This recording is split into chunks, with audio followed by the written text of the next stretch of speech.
Hello, my name is Xin Xin, gender pronounced they them. I am an artist, community technologist, and educator. I am a Han Taiwanese descendant. I have diamond-shaped face with light olive skin and asymmetrical short hair. I am here today to talk to you about togethernet. It is a communication software designed around the notion of consent and transparency. On the display, there is a pink interface. On the top of that interface, there are two different tabs. The tab on the left says sitting at the park and it's currently active. And the tab on the right, which is inactive, says speaking on the stage. In the center of the interface, there is a green circle. Inside of that green circle, there are 4 different avatars, each represented by a different colored square. They are each also connected to each other through dotted gray lines. One of the avatar had actually triggered a text bubble saying hello. At the bottom of that interface, there is a text input field. There's an option to put your name next to the text input field where you would type your message in, and currently the name is Xin. When I was first beginning to conceptualize this project at my fellowship, I was really trying to ask about what consent means on different levels.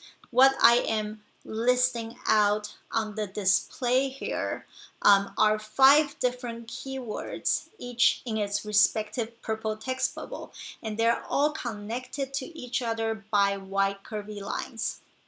The first keyword is freely given.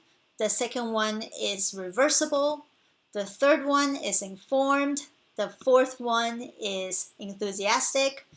The fifth word is specific. And each one of these words became a kind of matrix for me to not just assess and evaluate every single design decision that I am making throughout this process, but also really help me to assess the libraries I was using and the different kind of frameworks I decided to adopt versus not adopt, based on thinking about how well and how versatile these frameworks were on responding to these kinds of consentful matrix I have. And so what I ended up with, this is a early stage mock-up of the interface, is that the communication software is going to have 2 different modes of communication. The first mode, which I'm naming sitting at the park here, is really a communication mode that is transmitting over the P2P protocol, and all the messages that gets inserted into this mode will completely evaporate and disappear after the browser closes. So on the display, we again see the interface, the pink interface from the first slide, except now the different avatars have started talking to each other. So the purple avatar says, "Hi everyone." The green avatar asks, "Can you send a link?" And the red avatar says, togethernet.cargo.site. So these different avatars are able to leave messages on top of this chat interface, almost like drawing. And by drawing next to a different avatar's message, you can create a threaded message. And there are also ways to reach consentful collective decision by drawing and leaving messages on top of each other. The second mode here I have represented by the situation of speaking on a stage is where one would archive the messages that is being recorded in a meeting.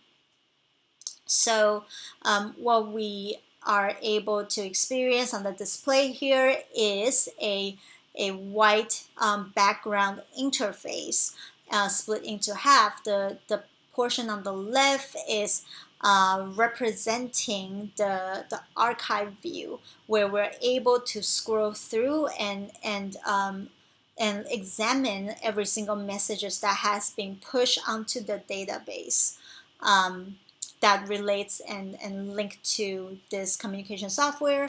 On the right, there is a more kind of regular type of text chat where participants are discussing among each other to figure out which speaker to invite. Lastly, I want to briefly discuss the different possible use cases for this software. The kind of users that I have in mind are really people who are working in the arts and in the culture. Maybe they are artists, or maybe they're administrators, or maybe they are event organizers, and it essentially thinking about how this can be a communication tool designed for people working in the art and culture arena. And there are 3 different modes of communication that I am planning right now. The first mode being the facilitated mode, the facilitated meeting, and the second one being the direct action meeting, and the third one being egalitarian. And each of these modes have different kinds of qualities and different types of pros and cons. And one organization might choose to use one mode versus the other depending on different kinds of situation they find themselves in. So if you are interested in what's being discussed and want to participate, please email me at contact@xin-xin.info. To get further information on the project, you can also visit the website togethernet.cargo.site. Thanks for listening.